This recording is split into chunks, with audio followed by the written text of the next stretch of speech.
মাগো মা,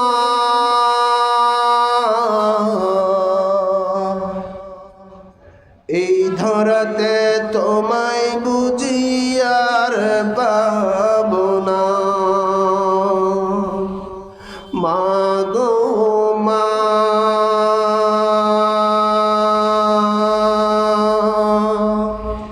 এই ধরাতে তোমায় বুঝি আর পাবো না।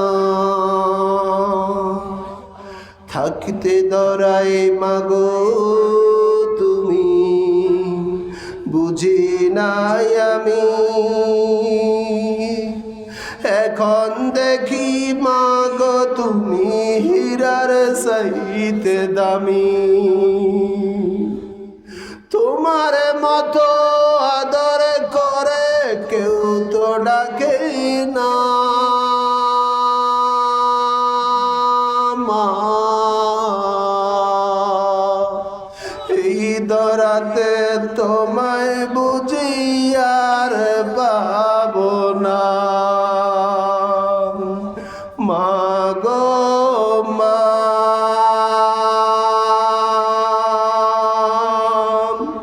এই দরাতে তোমায় বুঝি আর পাবো না। কত কষ্ট মাগো তোমায় দিয়েছি আমি, তাই তো তোমার স্মৃতিগুলো মনেতে জমি। তোমার স্মৃতি মাগো আমি বলতে পারি না।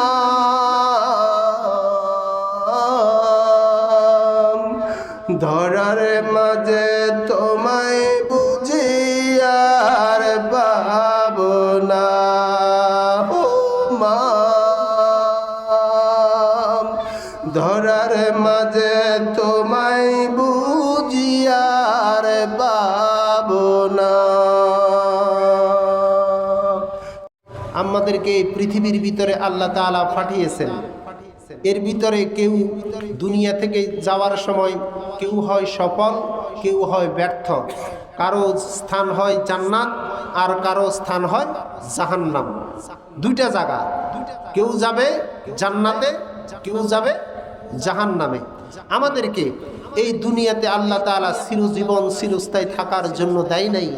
আমরা জমিনে থাকতে পারবো না। এই যে একটু আগে সালাতুল আসরের নামাজের পরে এই এলাকারই একজনের জানাজা আদায় করে আসলাম। সেও আমাদের মতোই জমিনে ছিল, আজকে তার জায়গা ঠিকানা হয়ে গেল কবরস্থান। আমরাও একদিন চলে যেতে হবে, কেউ আমরা এই জমিনে থাকতে পারবো না। কত জানাজার পড়েছিলাম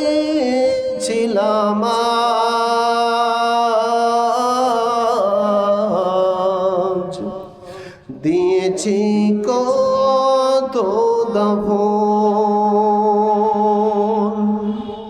কত জানাজার পড়েছিলাম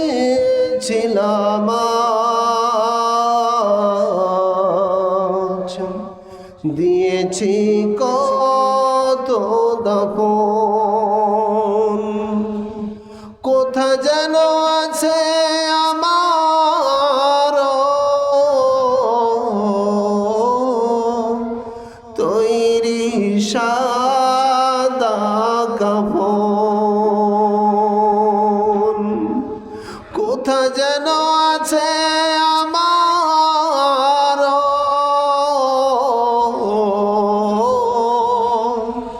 তৈরি সাদা কাফন। আমরা কেউ জমিনে থাকতে পারবো না। যে কোনো মুহূর্তে আল্লাহর ডাক এসে গেলে এই জমিন থেকে আমাদেরকে চলে যেতে হবে। তবে আল্লাহ তাআলা বলতেছেন, খবরদার জমিন থেকে ব্যর্থ হয়ে, জমিন থেকে পরাজিত হয়ে, জমিন থেকে জাহান্নামী হয়ে খবরদার তোমরা আসিও। ইয়া আইয়ুহাল্লাযীনা আমানু হাক্কা তুকাতিহি ওয়া লা তামুতুন্না ইল্লা ওয়া আনতুম মুসলিমুন।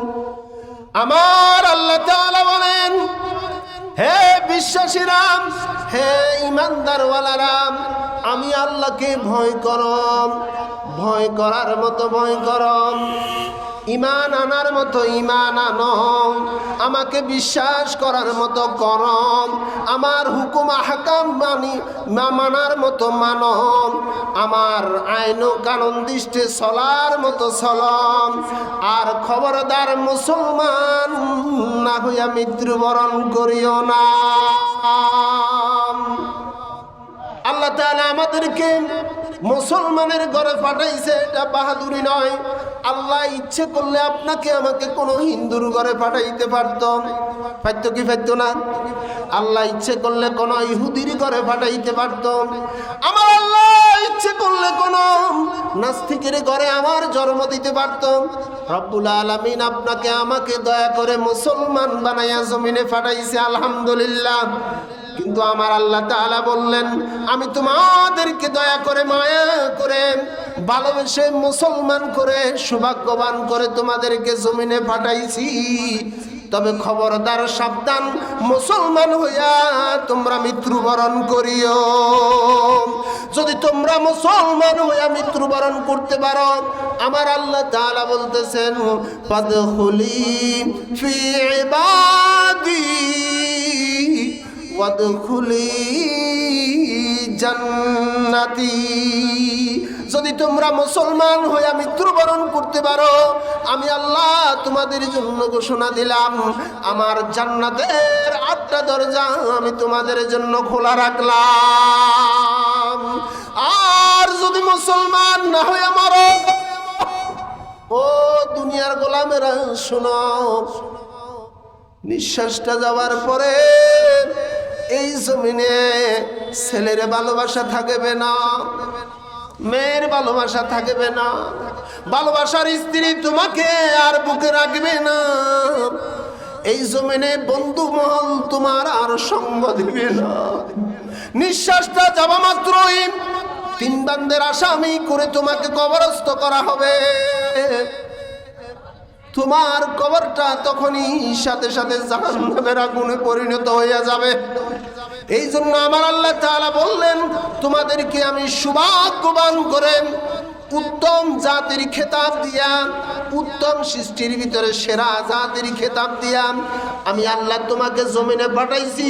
তবে এবারে কাজ হচ্ছে তোমার, আমি আল্লাহ তাআলা তোমাকে উত্তম করে জমিনে পাঠাইছি। তুমি উত্তম কাজ করে মুসলমান হইয়া কবরে আসার দায়িত্ব তোমার। আমি আল্লাহ তো তোমাকে সৃষ্টির সেরা বানাইছি, কিন্তু তোমার কাজ হচ্ছে শ্রেষ্ঠ কাজ করে শ্রেষ্ঠত্বের আসন গ্রহণ করে তুমি কবরে আসা, এটা হচ্ছে তোমার কাজ।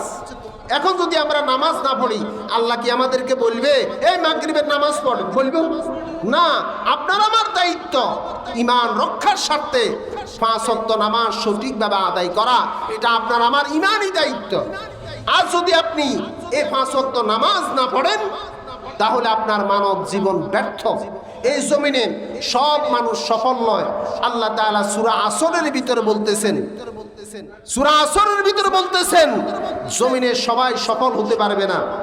60টি বৈশিষ্ট্য যার ভিতরে থাকবে, ওই লোকটি হচ্ছে সফল, ওই লোকটি কবর জগতের বাদশা। আর 60টি বৈশিষ্ট্য যাদের ভিতরে থাকবে না, তাদের মানব জীবন ব্যর্থ। এই 60টি বৈশিষ্ট্যের উপরে কথা বলেই আমি আমার আলোচনা শেষ করব। 60টি বৈশিষ্ট্য যাদের ভিতরে আছে, তারা ক্ষতিগ্রস্ত নয়, তারা জমিনের ভিতরে তারা ক্ষতিগ্রস্ত নয়। আমার আল্লাহ তাআলা বলতেছেন, ইল্লাল্লাযীনা আমানু ওয়া আমিলুস সালিহাতি ওয়া তাওয়াসাউ বিল হক ওয়া তাওয়াসাউ বিস সবর। সূরা আসরের ভিতরে আমার আল্লাহ তাআলা বলতেছেন, এই জমিনের ভিতরে আমি আল্লাহ তোমাদেরকে সফল করে পাঠাইছি, মুসলমান বানাইয়া পাঠাইছি, তার ভিতরে বিশ্ব নবীর উম্মত করে তোমাদেরকে ধন্য বানাইছি। বিশ্ব নবীর উম্মত করে তোমাদেরকে আমি শ্রেষ্ঠত্বের আসনে উঠাইছি। এবারে কাজ হচ্ছে তোমাদের, যদি তোমরা শ্রেষ্ঠ হইয়া কবরে আসতে চাও ৬০টি বৈশিষ্ট্য অর্জন করতে হবে। এক নাম্বার হচ্ছে ঈমান আনতে হবে। ঈমান আনতে হবে, লা ইলাহা ইল্লাল্লাহু মুহাম্মাদুর রাসূলুল্লাহ। এক নাম্বার বৈশিষ্ট্য, তোমাকে ঈমান আনতে হবে। এই আয়াতের ব্যাখ্যা দ্বারা বোঝা যায় এই জমিনের ভিতরে ঈমানদার যারা, এই জমিনের ভিতরে সফল হচ্ছে তারা। ঈমান যার কাছে নাই, এই জমিনের ভিতরে লক্ষ টাকা কোটি টাকার অধিকারী হতে পারে, ক্ষমতার মস্তকে থাকতে পারে, এই পৃথিবীর বাদশাহী তার হাতে থাকতে পারে, আমার আল্লাহ তাআলা বলতেছেন সে এই জমিনের ভিতরে সফল নয়, সে ব্যর্থ। ঈমান আছে তার কাছে, সফলতা তার কাছে। ঈমান নাই যার কাছে, সফলতা নাই তার কাছে।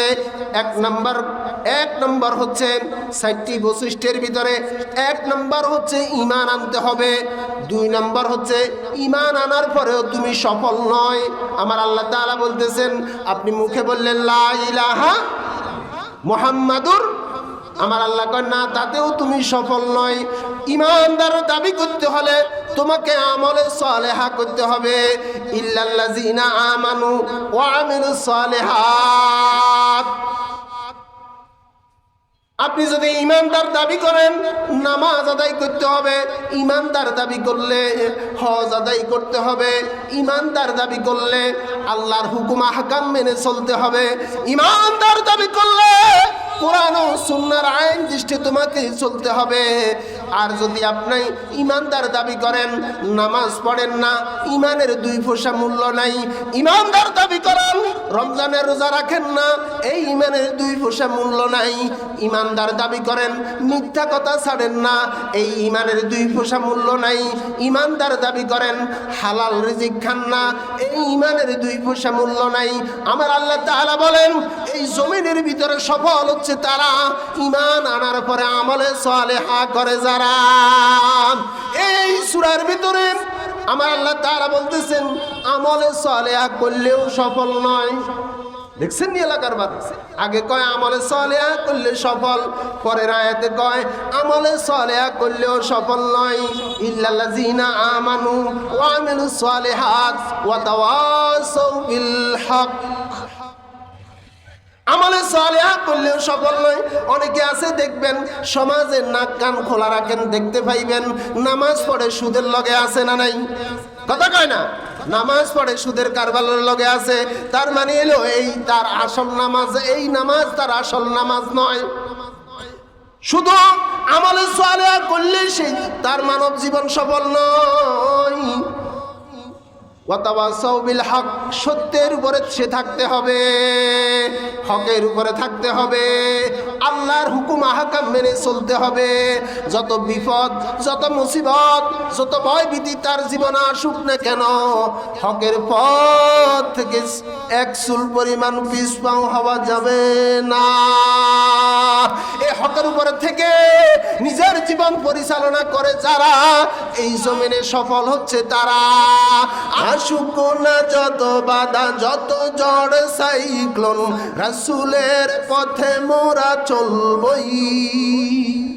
আসুক না যত বাধা, যত ঝড় সাইক্লোন, ঈমানের পথে মোরা চলবই।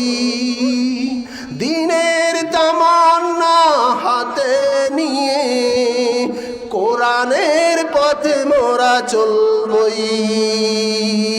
দিনের তামান্না হাতে নিয়ে আল্লাহর পথে মোরা চলবই।